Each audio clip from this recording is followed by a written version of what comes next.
I'm going to give folks just one more minute. So if you guys want to, we'll take a look at the answers. Email right over. Excuse me.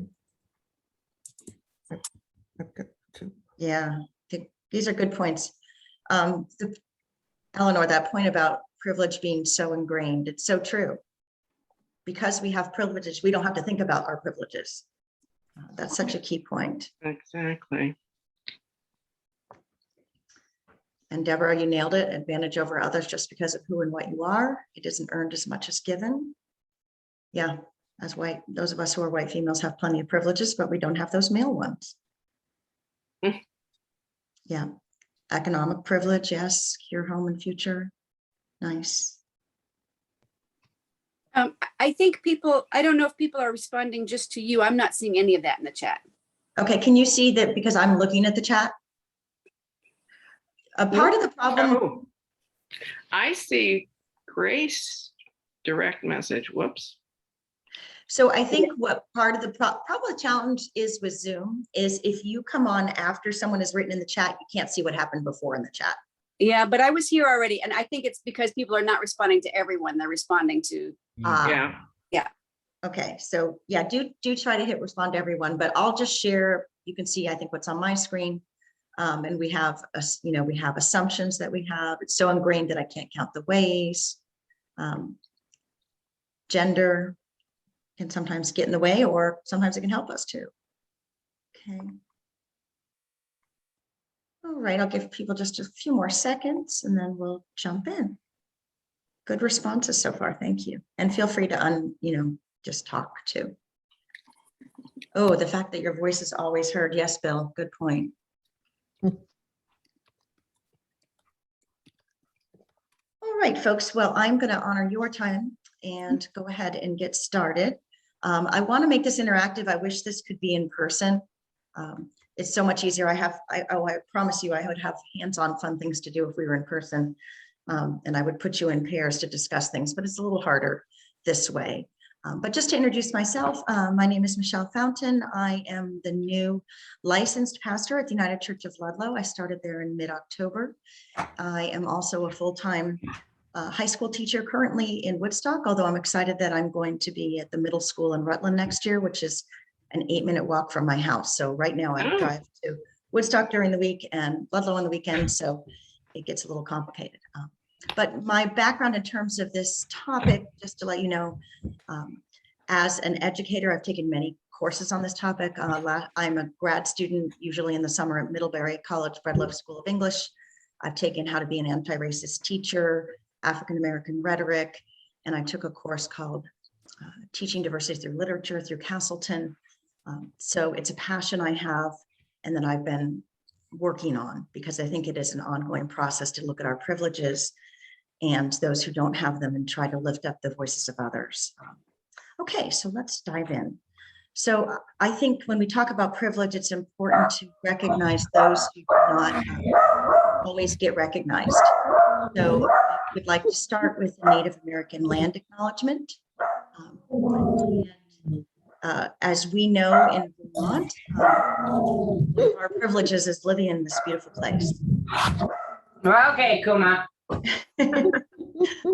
Feel free to mute yourself if my dog is looking up. So I'm going to do a land acknowledgement. For this area, I am on the unceded land of the Wabanaki Confederacy. The Wabanaki Confederacy is the name of an alliance that included not only the Abenakis, but also 4 other tribes, the Penobscots, the Maliseets, the Passamaquoddies, and the Micmacs. The languages spoken here included Pocumtuck, Pennacook, and Mohican.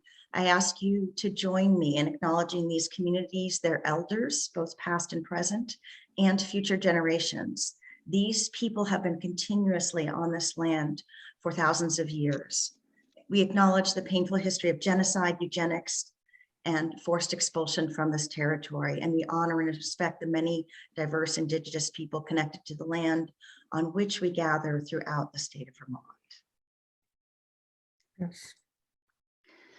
So privilege, you guys pretty much nailed it in your definition. So it's a special right, advantage, or immunity granted are available only to a particular person or group. So it doesn't mean you had to ask for it or earn it, it's just given to you. And a lot of people shy away from this work because it brings up these feelings of shame. And so I think it's really important to embrace that to a certain extent. And Brene Brown is an expert on shame. I highly admire her work and really recommend all of her books. She has great little YouTube videos that help as well. So I think it's good to get some guidance from her as we look at privilege on shame so we don't live there. So this is from her book, Daring to Lead. She says, when people talk about privilege, they get paralyzed by shame. And instead, she says, to combat that, you have to accept the fact that you have to fail in order to grow, to learn, and to get better. When you fail, you do it daring greatly because it takes courage to fail. Shame, she says, is the gremlin saying you're not good enough. Who do you think you are? Shame is I am bad. Where guilt is, I made a mistake and I'm sorry. Shame is highly coordinated with addiction, depression, violence, and bullying, where guilt is the opposite. We can grow from guilt. So it's okay to feel guilty, but we don't want to feel shame. Guilt is productive, we grow, and shame paralyzes us. So in this work, if you follow different authors and things like White Fragility, Robin DiAngelo, people start to get defensive or they're paralyzed by shame. And so they don't really start to unpack their privileges. But if we realize we are going to make mistakes in this work, that is being human, and we accept that, then we can grow. Excellent. So I think one of the primary sources of inspiration, and really this term of privilege, came from Peggy McIntosh, a scholar actually looking in women's studies. And in looking at her work, she started to realize all of these privileges she had and other folks had without having to think about it. So she came up with this article, White Privilege, Unpacking the Invisible Knapsack. And she said, Peggy McIntosh came up with 26 different points in that article. And the article is linked here, and we could take a peek, but I've highlighted some of them for you on the next page. So this is back in 1989. So it's quite a ways back.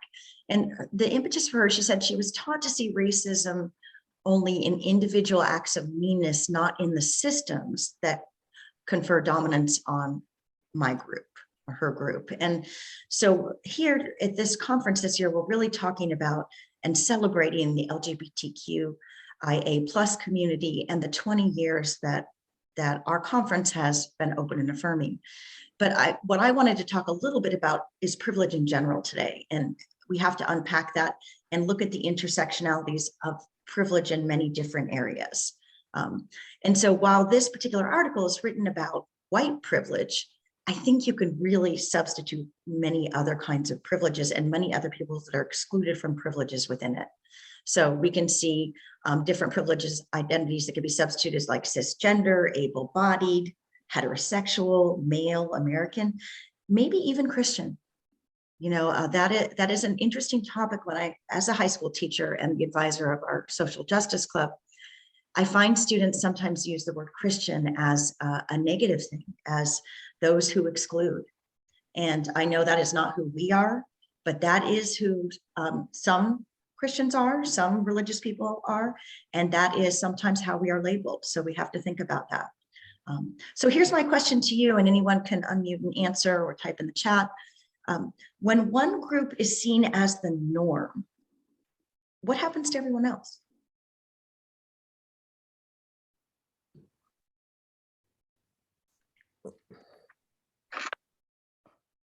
Well, they feel like they have to go along with the norm, maybe, or they resent having to go along with the norm. I'm thinking, Michelle.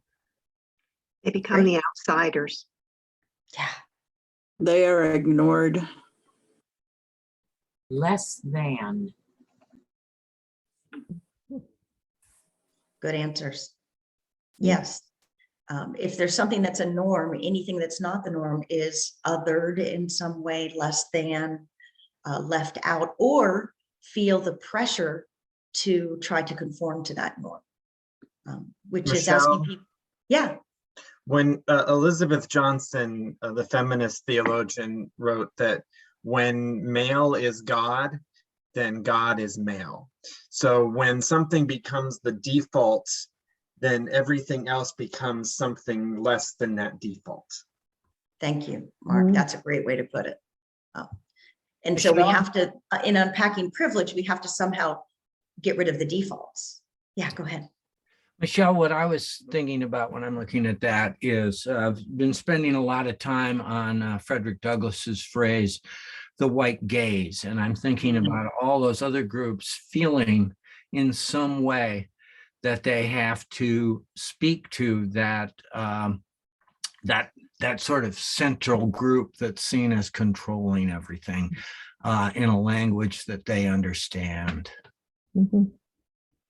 Yeah, absolutely. Other Right. thoughts? I think sometimes people will become, rather than less than, they become invisible. Mm. Yeah, and that's even worse, but there shouldn't be any thans. Yes.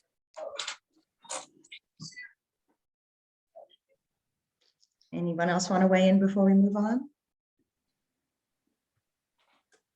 All right.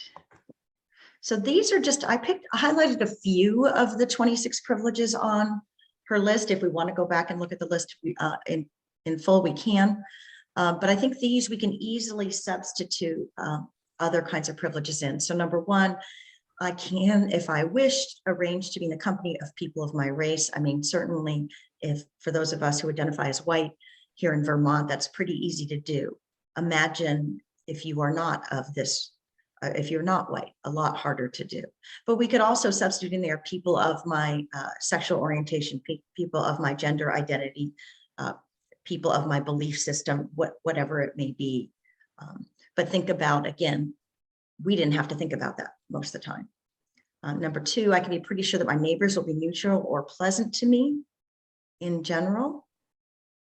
Again, depending on where you live, and Vermont is 98 point something white. It is concerning.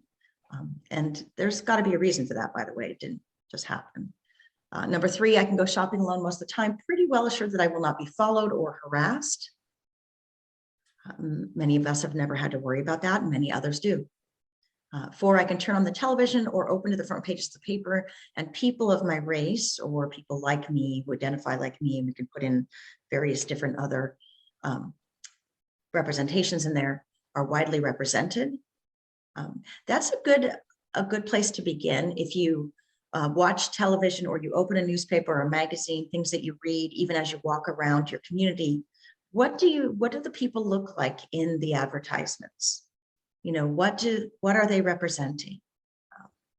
Something, it really is eye-opening to give yourself a task to maybe do a little survey and see what you're finding in that area.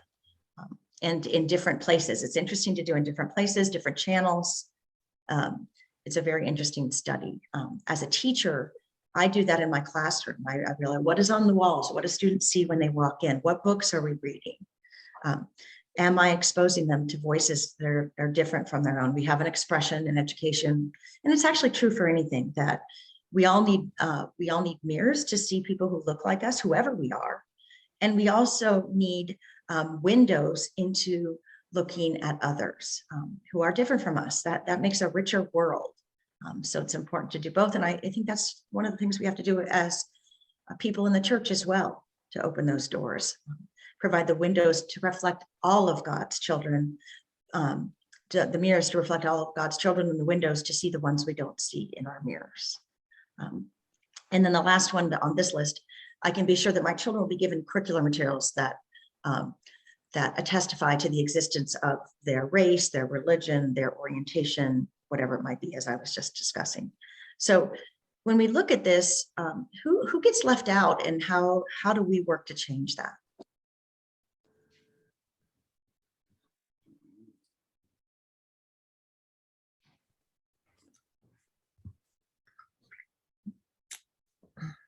As a retired elementary school teacher of 30 plus years, I know it was hard for me to find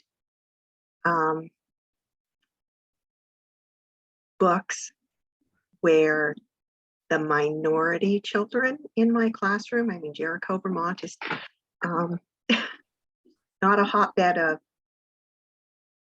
difference. And it was hard to find materials. Hopefully that's getting better. Yes, I mean, I think it was by the end of my career, but at the beginning, it was difficult. Right. Other thoughts folks have?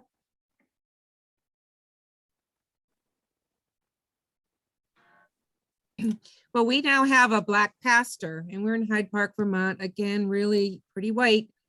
And I teach Sunday school and I think we use Cokesbury's material, which I think is more diverse than you might expect. And that's really nice. So just because of that, we had diverse material, but our books, little book library that we have in our dining room really wasn't diverse at all. And I think that it was when Devin came to our church that we started to realize that these things, we didn't have those pictures like on the wall or books that really represented anybody but mostly white people. The Sunday school material did, so that was good. And I'll tell you now, our Sunday school is mostly Black children because they are enjoying having a Black minister up there in the front of the church. Oh, that's a great story. It really is. We're enjoying it. Fortunate. Right, but we want to make sure that when people come in, they already see things that look like them. So we have to wake up. Yeah, that's true. And the other part that I sort of left out is, so we did that primarily because we had a Black minister come and it just was more obvious. But yet there's all the other groups that maybe we aren't reflecting, you know? Good point. Good goals. Anybody else have thoughts how we can do this in churches? There's a group that I see that's left out. Can you hear me? Yes. Yeah, and it's the kids and the people who live in poverty among us. You know, we don't see pictures of trailer houses or children who are badly dressed or obese or bad haircuts. You know, they are nowhere. You just don't see them except in the paper, you know, for things they'd rather not be in the paper for. Oh, that's a really good point. Recognizing and honoring low-income people and their circumstances and not in any way degrading that is important. You're right. I don't think I've seen too many trailers in children's books. That's something to think about. Mm-hmm. Mm-hmm.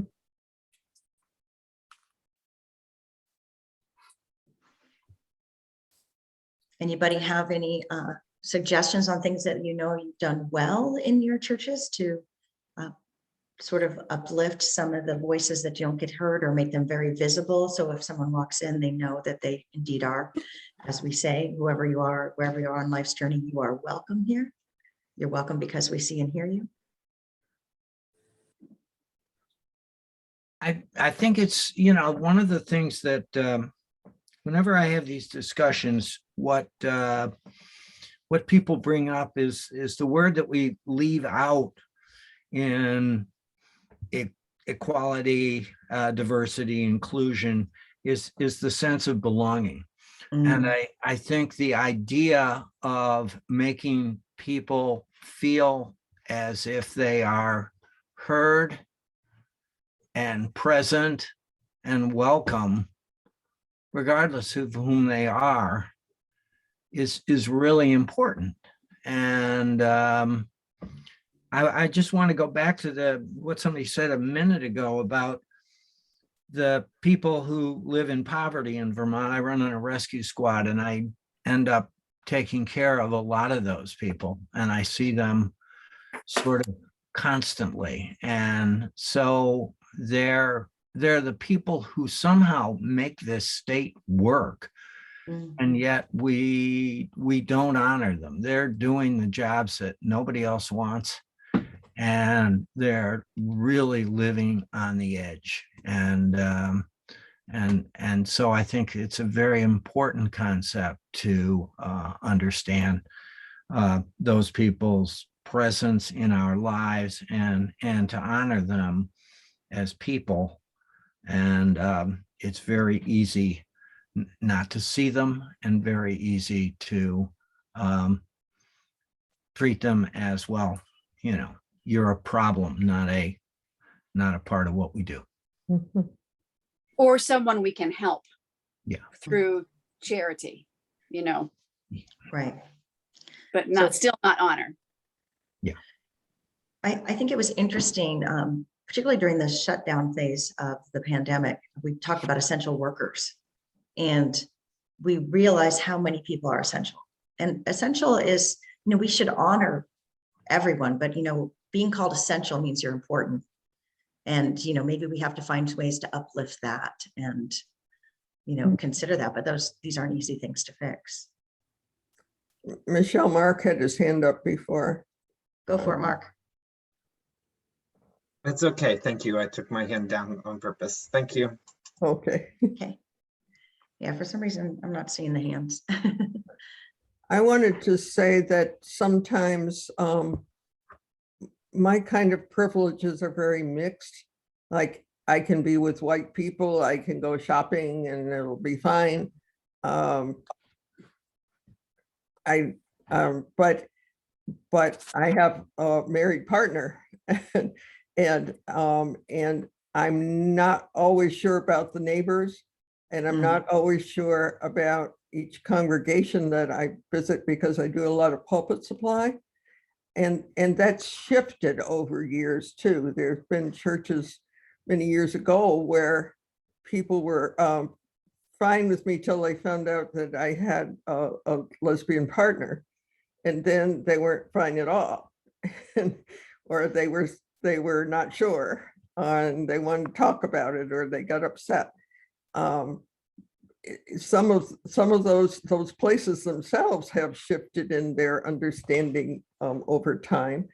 But I have to say, when we got a new neighbor here in our little senior development, I was like, okay, I'll be bold. I'll go over and say hello and say, my partner's coming over in a few minutes, and see what their faces look like.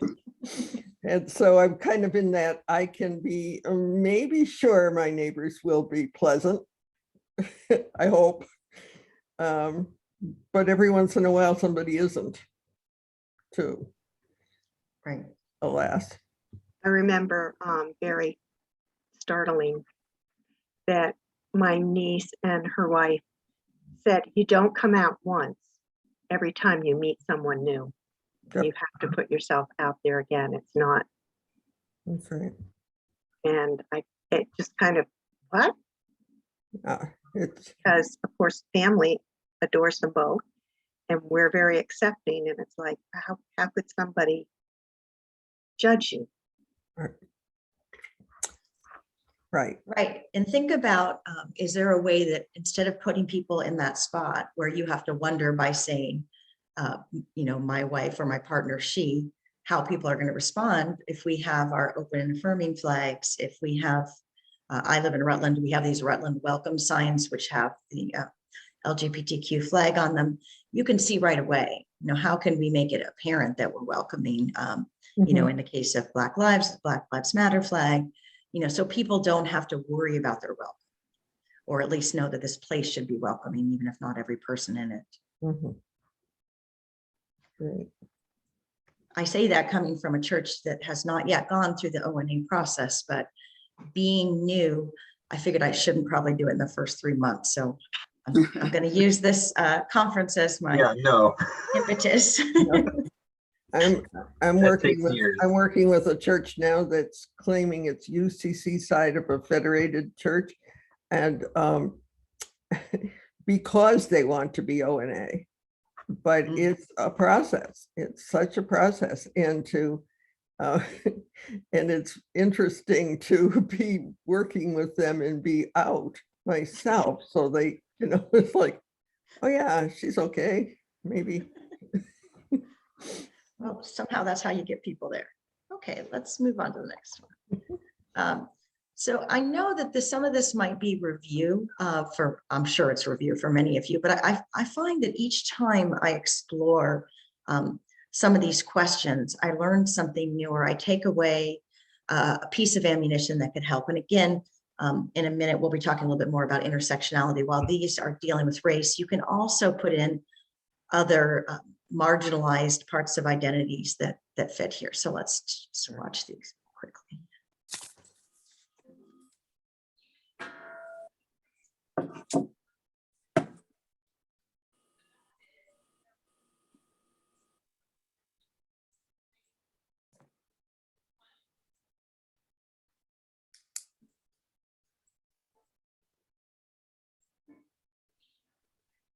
Is there sound to this? Are you guys not hearing it? Not hearing it. Oh, Sorry. I don't know if I can fix that. I mean, it's plain sound for me. No, Michelle, on the top bar Yep. there where it says you click on view options, or I'm looking at the top bar. What am I looking for? yeah, at the top bar towards the far right, there's a setting menu, I think, somewhere. And at some point you have to click share. Oh, share sound. Got it. Thank you. Yeah. I Right. don't understand why it defaults to being off. It makes no sense. All right, let's try this again. Thank you for telling me. Let's tell me right away if you can't hear when I start. The fact is, even though race drives a lot of social and political outcomes, race isn't real. One of the first people to attempt to categorize humans according to race was a German scientist around 1776. He came up with 5 different groups according to physical appearance and geographic origin of their ancestors. Americans of European descent eagerly bought into this type of thinking around the same time. Some historians have said the idea that there were different races helped them resolve the contradiction between a natural right to freedom and the fact of slavery. If whites were their own distinct category, then they could feel a lot better about denying freedom to people who they labeled black and decided were fundamentally different. But as political priorities change, definitions of race in America adjust right along with them. For example, if you were of Mexican birth or ancestry in the United States in 1929, you were considered white. Then the 1930 census changed that to non-white to limit immigration. Later, when the US needed to increase its labor force during World War II, these people were switched back to white. And what it took to be black once varied so wildly throughout the country, from 1/4 to 1/16 to the infamous 1 drop of African ancestry, that people could actually change races just by crossing state lines. Then suddenly in 2000, the government decided that Americans could be more than one race and added a multiracial category to the census. This has left many Americans scratching their heads when it comes to selecting who they are. As many as 6.2% of census respondents selected some other race in a 2010 survey. The idea that someone might look one way and identify another way, or that they might be really hard to place in a racial category, is not new. This is why there was a public debate about whether MSNBC's Karen Finney could say she was black, or how we can't even agree on the racial label assigned to the President of the United States. Of course, many people feel their racial identity is very clear and very permanent, but the fact that some people have changed theirs and that no one can really argue with them shows how shaky the very idea of race is. This is all because there isn't a race chromosome in our DNA that people can point to. It simply doesn't exist. When the medical community links race to health outcomes, it's really just using race as a substitute for other factors, such as where your ancestors came from, or the experiences of people who may have been put in the same racial group as you. Dorothy Roberts explains that sickle cell anemia is a prime example of this. The disease is linked to areas with high rates of malaria, which include some parts of Europe and Asia in addition to Africa. It's not actually about race at all. This, of course, does not mean that the concept of race isn't hugely important in our lives. The racial categories to which we're assigned can determine real-life experiences, they can drive political outcomes, and they can even make the difference between life and death. But understanding that racial categories are made up can give us an important perspective on where racism came from in the first place. So we go from this obviously social construct, because it keeps changing, to the fact that it is so ingrained within our system that we call it systemic. We can't, unwind it. And so I think this example, when people, you will hear people say, well, we're all equal now. We're in a post-racial society. That was, slavery, all that stuff is in the past. they're not understanding how ingrained it is. So this is, I think, a great quick video to show that. This is Jamal. Jamal is a boy who lives in a poor neighborhood. He has a friend named Kevin who lives in a wealthy neighborhood. All of Jamal's neighbors are African American, and all of Kevin's neighbors are white. Because Jamal's school district is mostly funded by property taxes, his school is not very well funded. His classrooms are overcrowded, his teachers are underpaid, and he doesn't have access to high-quality tutors or extracurricular activities. Kevin's school district is also funded by property taxes, so his school is very well funded. His classrooms are never crowded, his teachers are very well paid, and he has access to high-quality tutors and lots of extracurricular activities. Kevin and Jamal live only a few streets away from each other. So how come they're growing up in such different worlds with such different opportunities for success? The answer has to do with America's history of systemic racism. To understand it better, let's look at what life was like for Kevin and Jamal's grandparents. Decades after the Civil War, many government agencies started to draw maps dividing cities into sections that were either desirable or undesirable for investment. This practice was called redlining, and it usually blocked off entire black neighborhoods from access to private and public investment. Banks and insurance companies used these maps for decades to deny black people loans and other services based purely on race. Historically speaking, owning a home and getting a college education is the easiest way for an American family to build wealth. But when Jamal's grandparents wanted to buy a house, the banks refused because they lived in a neighborhood that was redlined. So Jamal's grandparents were not able to buy a home, and because colleges could prevent them from attending through legal segregation, their options for higher education were really scarce. Kevin's grandparents, on the other hand, got a low-interest loan to buy their first house and got accepted into a handful of top universities, which traditionally only accepted white students. This opened up a wealth of opportunities that they were able to pass on to their kids and grandkids. Even as late as the 1980s, an investigation into the Atlanta real estate market showed that banks were more willing to lend to low-income white families than to middle or upper-income African-American families. As a result, today, for every $100 of wealth held by a white family, black families have $5.04. A 2017 study confirms that redlining is still affecting home values in major cities like Chicago today. This explains how Kevin and Jamal inherited vastly different circumstances. Unfortunately, the story doesn't end there. A big part of systemic racism is implicit bias. These are prejudices in society that people are not aware that they have. Let's go back to Kevin and Jamal.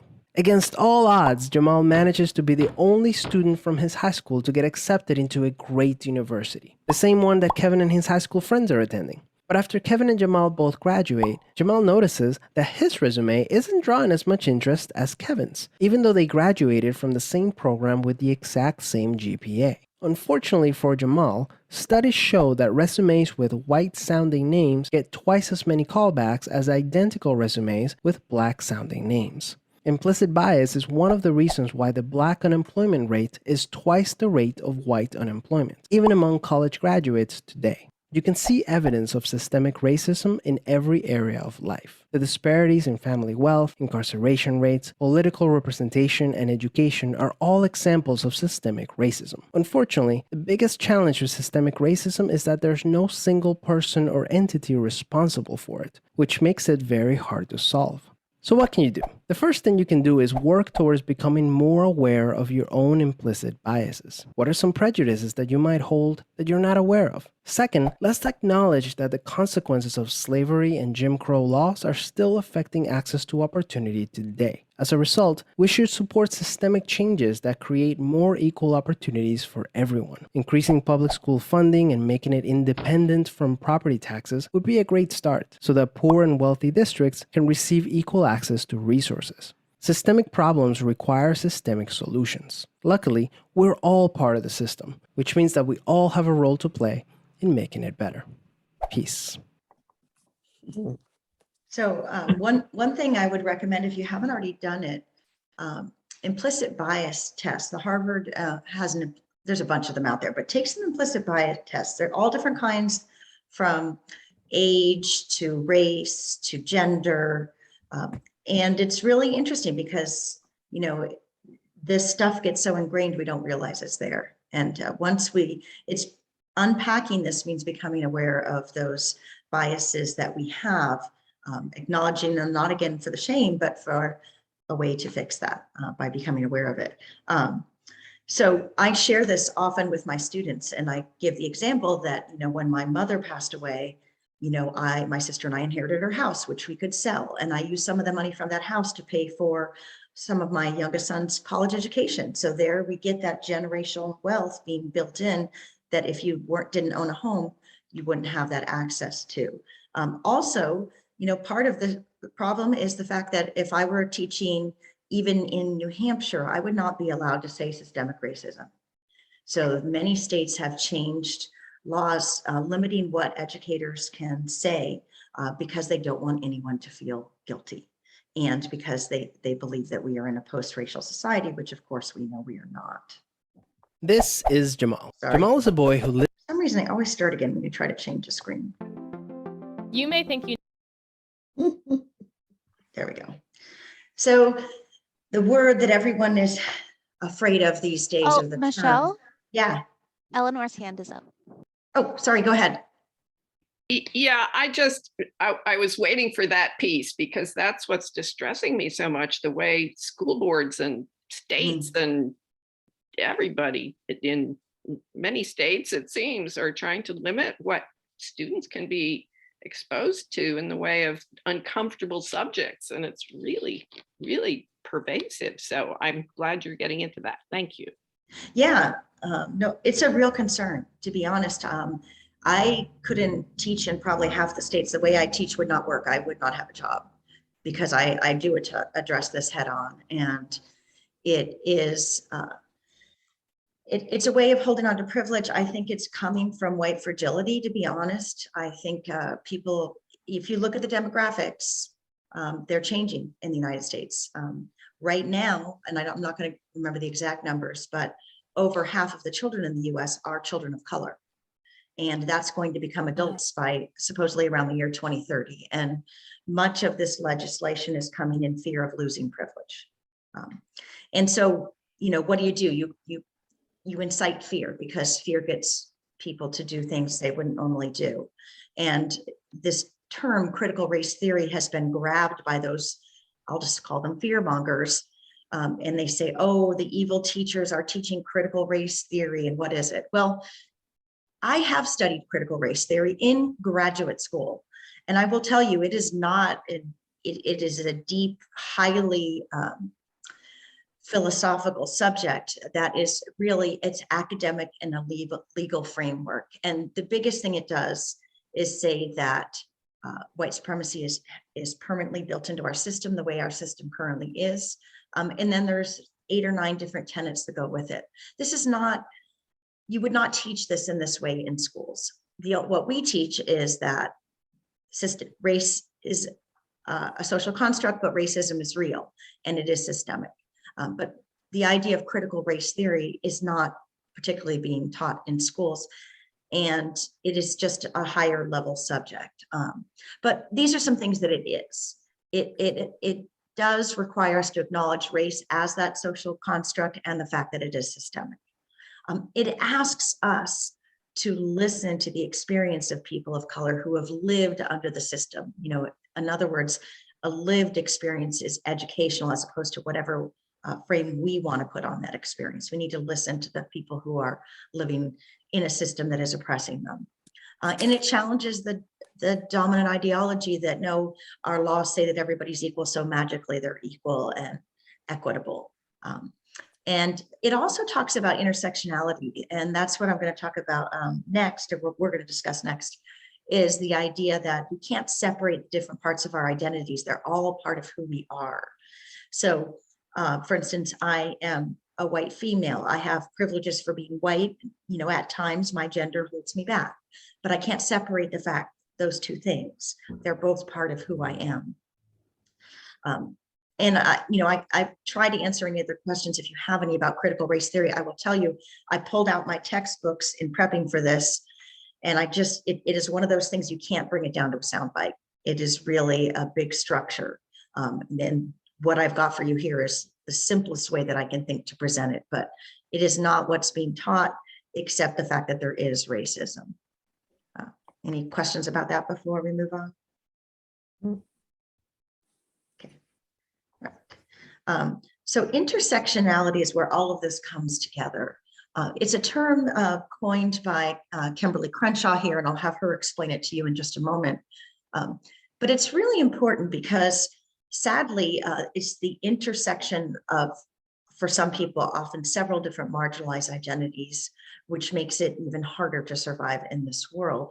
And we can't say that just because someone has privilege in one area, that they don't have it in another area. And that is what's being thrown at people. Like you may identify as Black, but you are in an upper economic class. That doesn't mean that you're not discriminated against. So intersectionality is really important as we look at these issues. And the effects are, as it says, both complex and cumulative in the different types of discrimination in that overlap. So we'll take a listen to what she says about it. Many years ago, I began to use the term intersectionality to deal with the fact that many of our social justice problems like racism and sexism are often overlapping, creating multiple levels of social injustice. Now, the experience that gave rise to intersectionality was my chance encounter with a woman named Emma DeGraffenreid.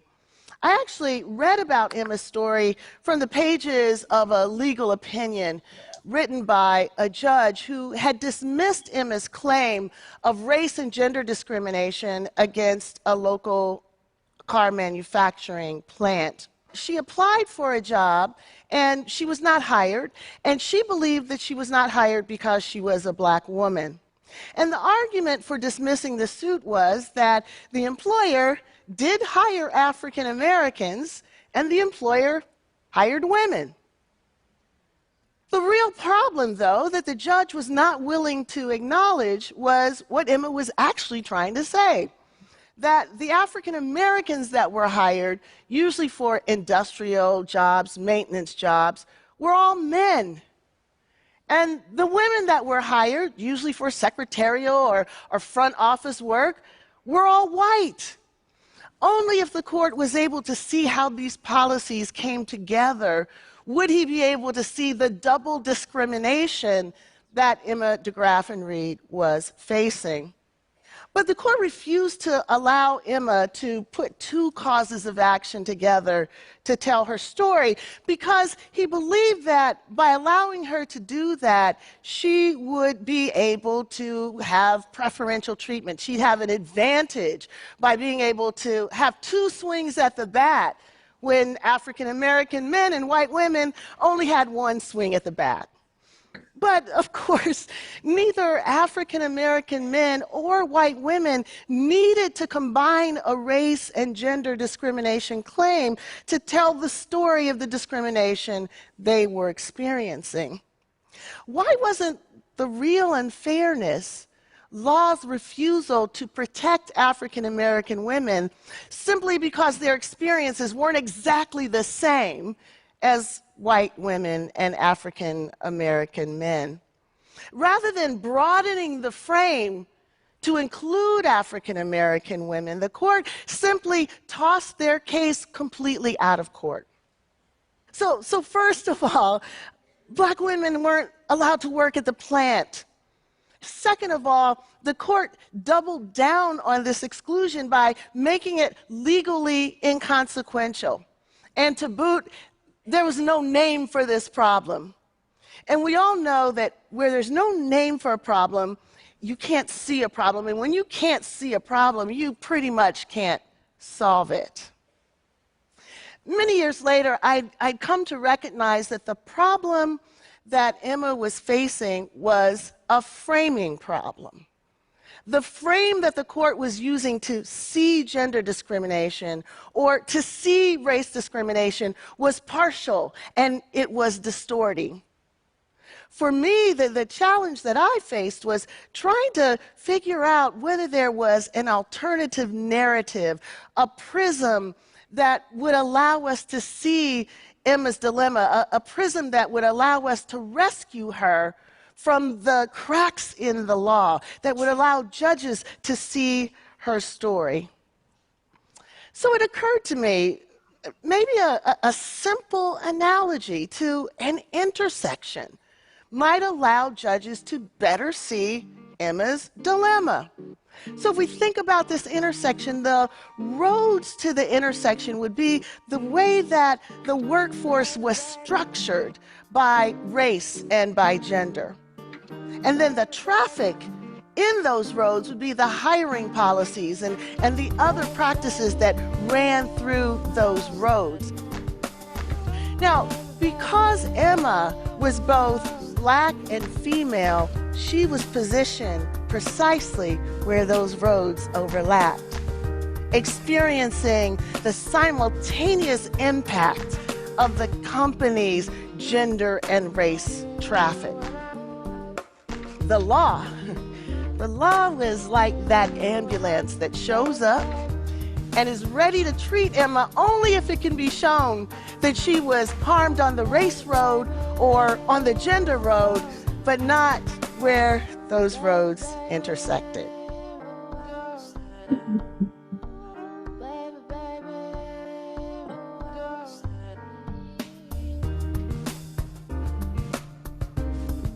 Heterosexism, transphobia, xenophobia, ableism, all of these social dynamics come together and create challenges that are sometimes quite unique.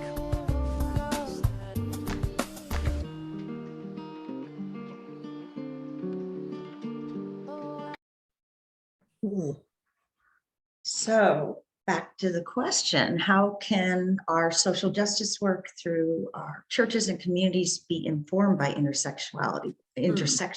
What do we have to think about?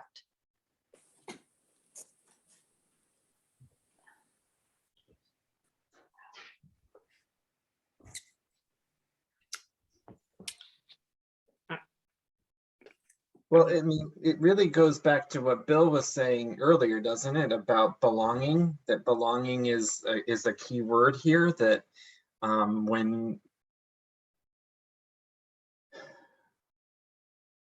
whether someone is in our church and starting to come to our church, we want them to belong with us, or whether we're looking to work with somebody in our community, we are working to uplift their sense of belonging. And we don't feel like we belong until we are able and allowed to bring our whole self to a circumstance, and to use all of our gifts and use all of who we are and all of our experience. And then when we have to push down our queerness or our Blackness or our womanness because it's not, because that keeps us from belonging in a space, then we can't fully belong. And so being aware of all of the different experience, and that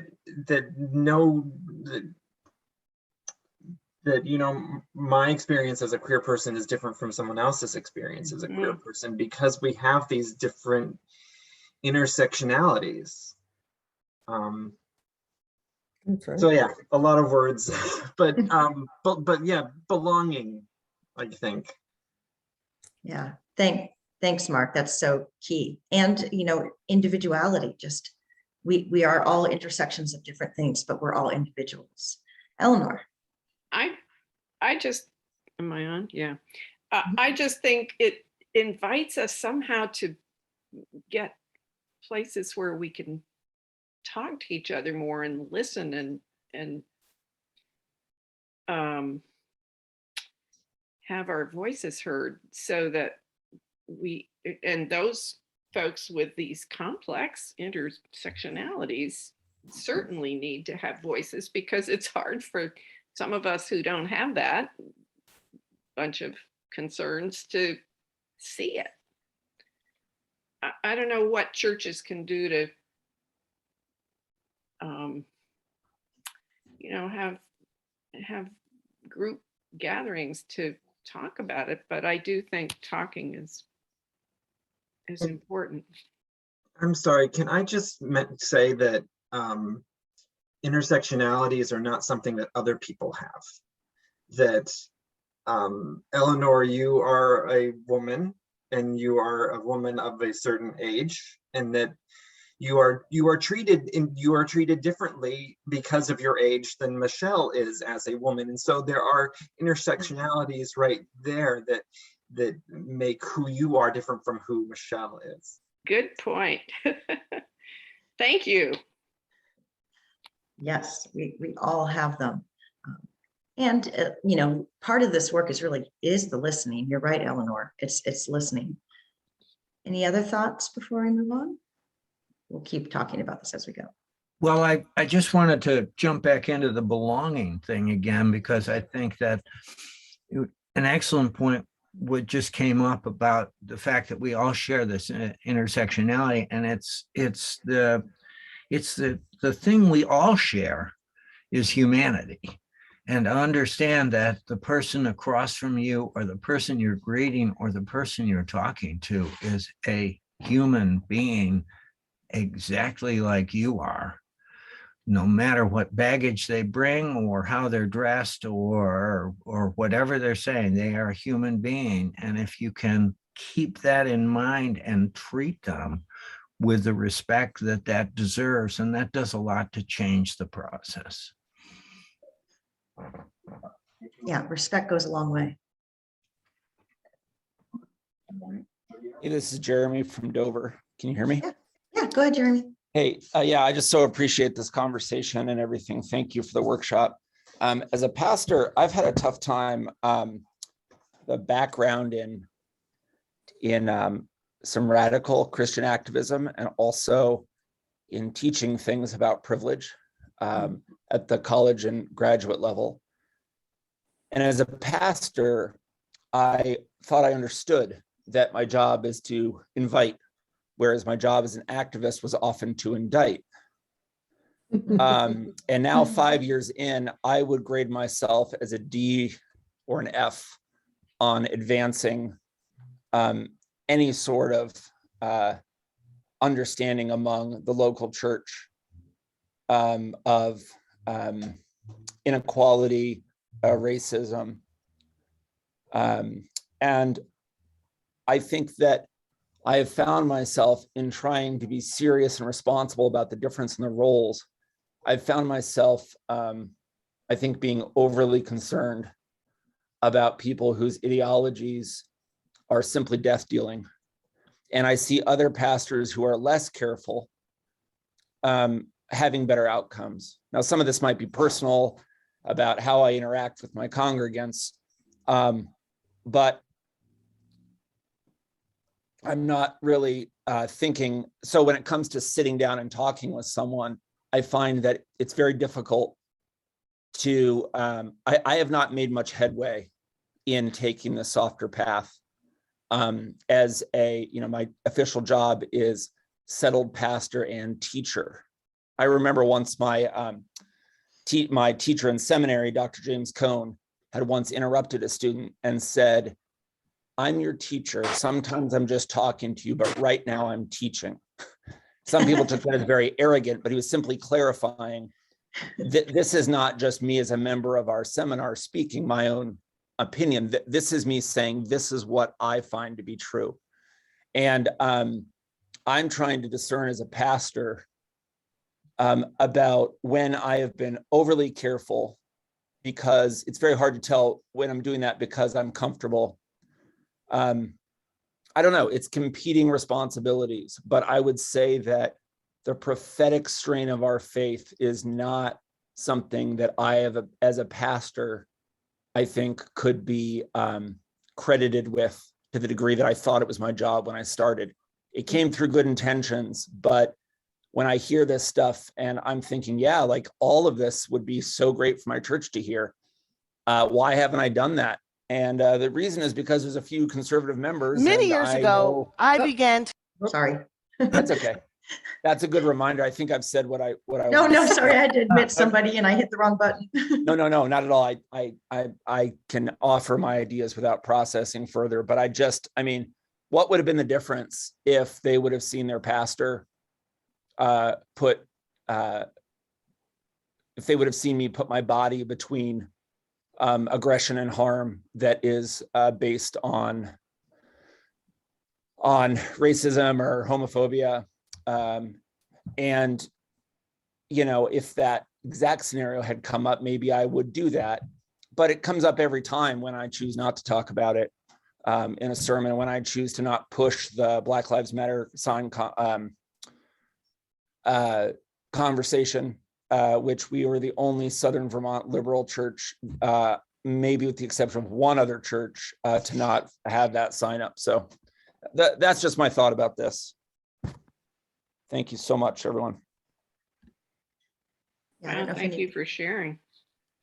Yeah, I don't know if people want to chime in. I think everybody weighs that, Jeremy. I weigh it as a pastor. I also weigh it as a teacher. I know I don't use some terms as much in my classroom because I have been attacked by parents for using terms like anti-racism. So I just talk about systemic racism. I try not to say certain words. Sometimes I think we have to think about, can people hear our message? And we know they need to hear it, but are they ready to hear it? And there's not an easy answer to that, but just keep working at it. Anybody have other ideas out there? I will share the wisdom. I'm lucky to have many of my mentors on here, and Mark Blank, I believe you were the one who said to me, you know, it's not our job to make people comfortable. And I think that's really an interesting thing to think about.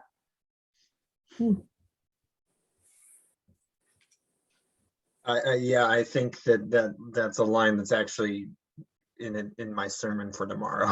This is not, we're not here to be comfortable. Well, it's Earth Sunday, so but we're going to be talking about intersectionality tomorrow with Earth Sunday. So, but yeah, true.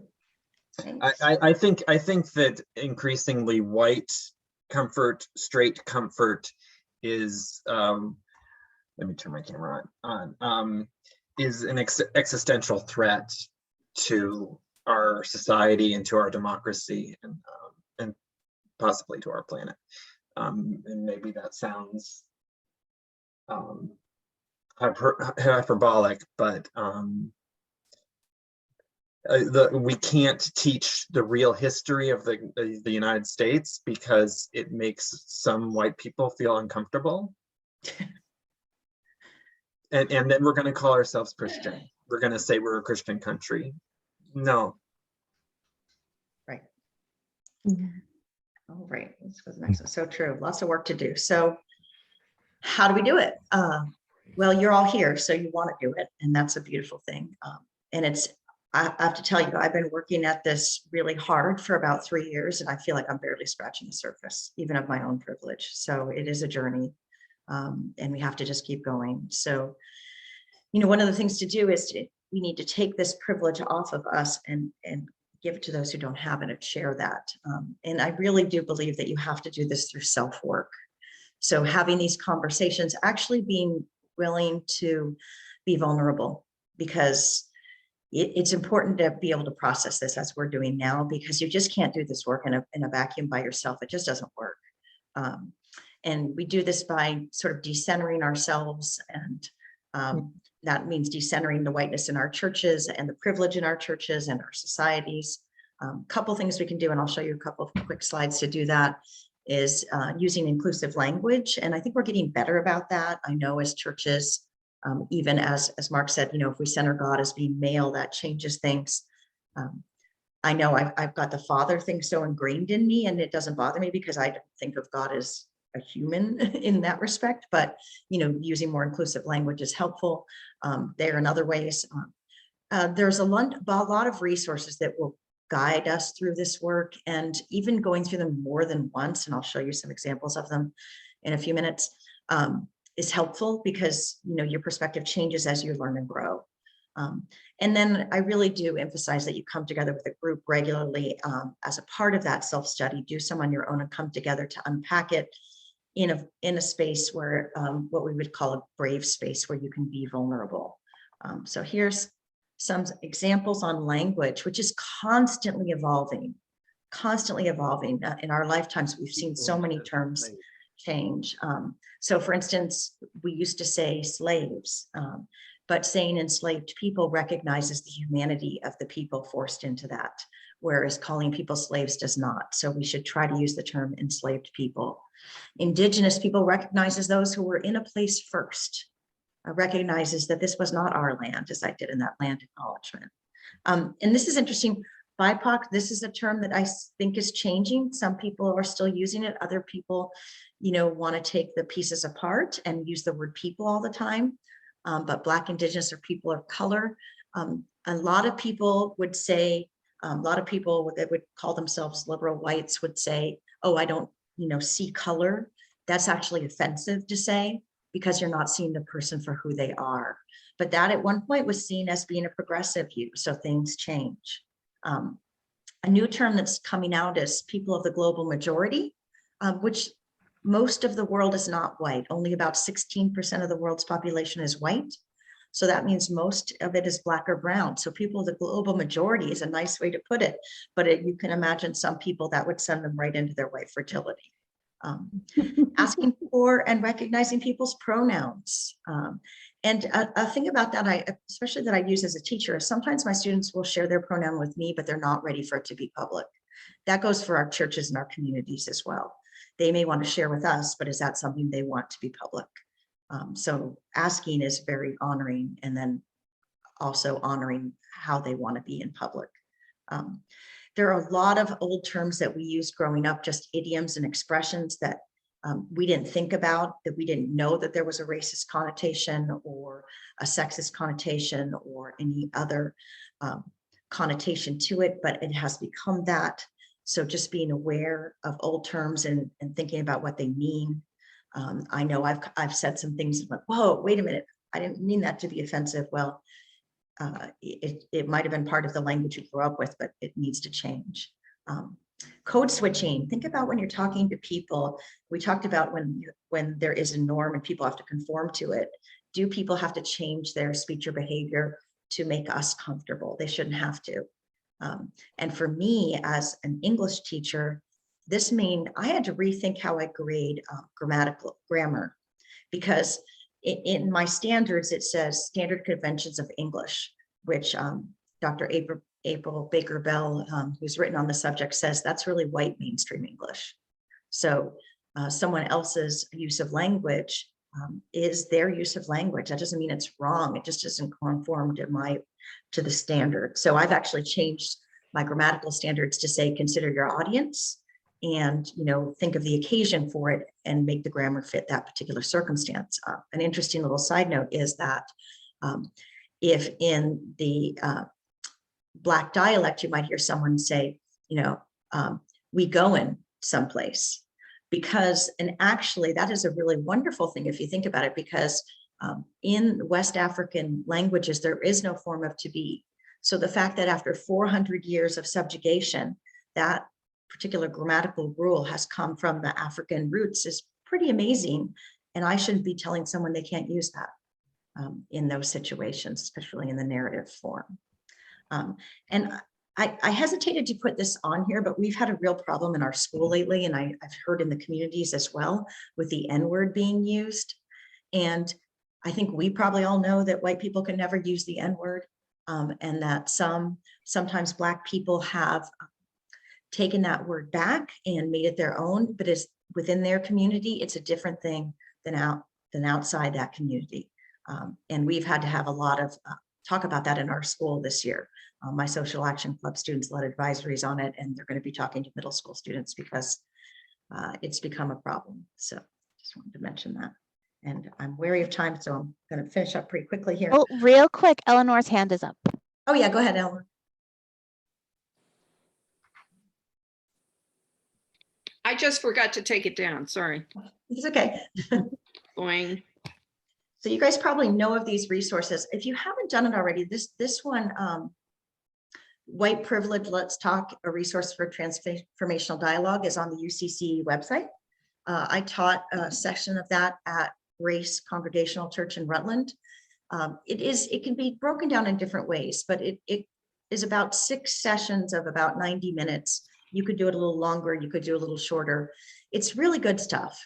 it really takes apart the terminology. It uses different Tracy Blackman, John Dorhauer, and other of our gurus at National UCC have different sections of it. And it's a really good conversation to have.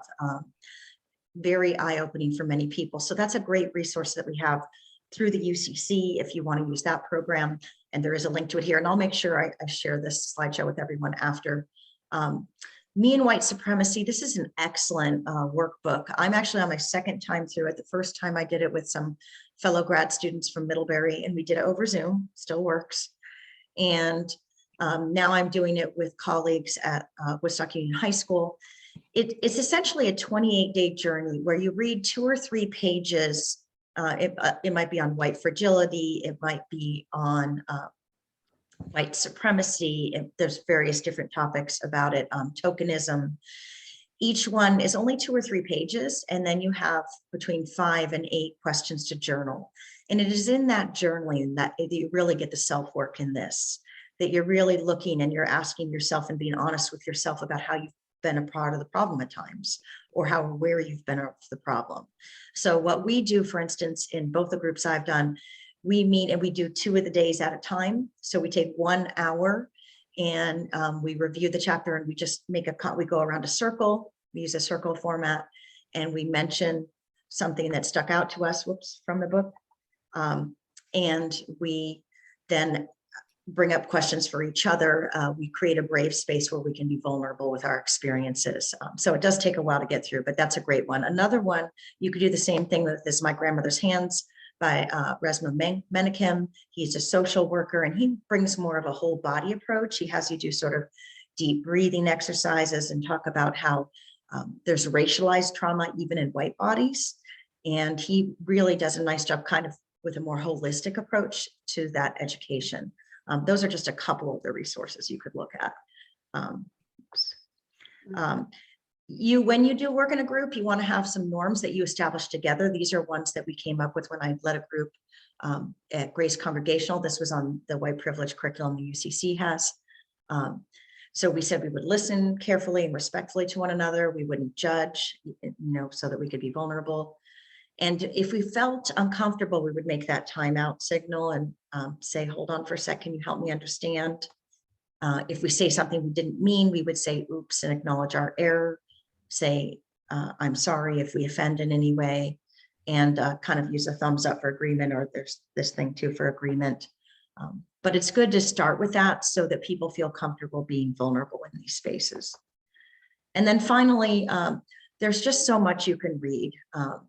There are hundreds of books out there. One of the things that, particularly when it comes to the issue of race, it's not, I think my beginning of my awakening came when I was at a performance of Antigone and Ferguson at Dartmouth College. And there was a talk back after the presentation. And the director of equity and inclusion, said to the audience, it's not up to Black people to tell you white people, how you've oppressed us. You need to do the work on your own. And I got defensive. It's pretty normal. I was acting from my white fragility. But it actually was a good thing, because it made me really stop and think when she said that and why. So rather than asking, our Black colleagues, our Black friends, how we can do this work, there's plenty of written work out there that we can learn from. And, yes, it's great to have speakers of color, but we can also do the work by doing the reading on our own. And this is a list of some of the many different things. White Fragility is by a white woman, but the rest are by Black authors. And then finally, I don't know if anybody has any final thoughts or questions. We're getting close on time. I do have a link in here too, but I think it's too long. But you could look up White Boy Privilege. Royce Mann was 14 when he created this slam poem talking about the privileges he has as a white boy. It's really powerful. He was quite interesting to be able to come up with that at such a young age. And he talks about all the intersectionalities of privileges, but that as a white boy, he has an awful lot of them. So I want to honor time. Any questions, thoughts anybody wants to share? Well, thank you, Michelle, for the work you're doing and leading these workshops in different places and at the school. I've been concerned about teachers at the school and the limits placed on many of you in other parts of the country. I hope Vermont doesn't go on that route. We're lucky in Vermont. Our legislators are actually working to preserve our rights. So we live in a good state. Michelle, I'm late getting in. I thought it would begin at 11. This is Skip Dickinson. Hi, Skip. Where do you teach? Right now I'm teaching at Woodstock Union High School, but I will be moving to Rutland Middle School next year. Uh-huh. Thank you very much for what I've heard just coming on. I have the book on My Grandmother's Hands, which is marvelous. And it really is. But there's so many of these others I really haven't caught up with. Thank you. You're welcome. And Michelle, where do we find contact information for you? If we, as we're trying to digest this and have questions, Yes. Where should we turn? Let me put my church email in here. Of course, it's the longest church email possible. I think you'd be surprised. I came up with it. I don't know what I was thinking. Well, it's the name of, let me just make sure it's right. So, okay, there is my contact information. Feel free to reach out. And if you want, in case I can also put in the chat, I'm going to put the link to this slideshow. We always joke about and there is a slide, by the way, with my sources next, that in schools we tell kids not to plagiarize, but take anything that I have created and use it, and you don't have to credit me or anything because we just rather would have it shared. So feel free to use any of this, adapt it, use it with your congregations. I plan to do it with mine. And reach out if you have any questions or if I can help in any way. Thank you all so much for being here today. Thank you. Thank you. It was Wonderful. Thank you, Michelle. Thanks. Thanks, Michelle. Well done.